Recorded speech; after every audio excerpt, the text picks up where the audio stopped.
I'm John Carey, Director of the Governor's Office of Appalachia.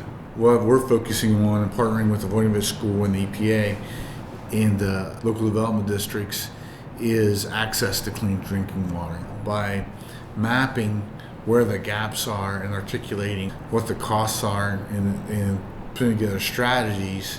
We're elevating it above that county level into a regional level. There are people that don't have access to water statewide in rural areas and sometimes even in urban areas. But in Vinton County, and talking to Terry Featheroff, who's the Vinton County Community Development Director, she said that about 45% of the people in Vinton County do not have access to a water system through the pipe.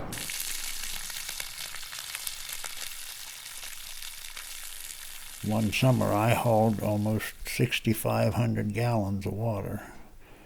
200 gallons per load, that equals several trips. 30 probably to be exact. Cooking water and drinking water, I have to carry it in, and that makes it quite unhandy, especially if I want to do some cooking.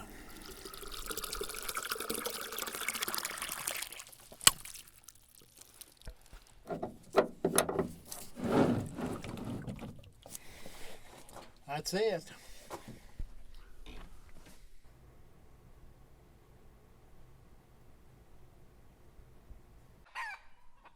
We just need water. We'd like to get water, but I don't know how we go about it. I mean, we still go. We still, the county still talks to us once in a while about it, but they say they're still working on it. But that's as far as it goes usually.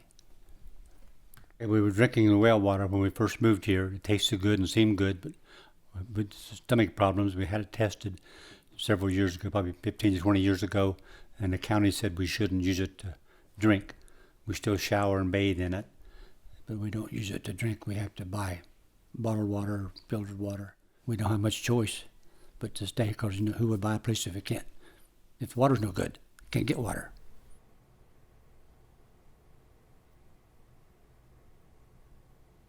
Out of all of the absolutely critical problems that we have here in Vinton County, access to water is the number one. The ideal would be to have water lines going past every single household in the county. Larry Barnes has been an advocate for bringing water to the Arbol area for probably 20 years. And the Christians who live right across the road from him are also struggling to have drinkable water. They are located almost equidistant between two different water companies in the eastern end of the county. They have one neighbor that I can think of that you can see the house from, and then you can't even see any other residences from those three houses. You're going to be running lines that are just connecting small groups of people, and every time you run a half mile or a mile of line, the dollars are increasing. We can't grow economically if some of our residents don't have access to good, clean, potable water.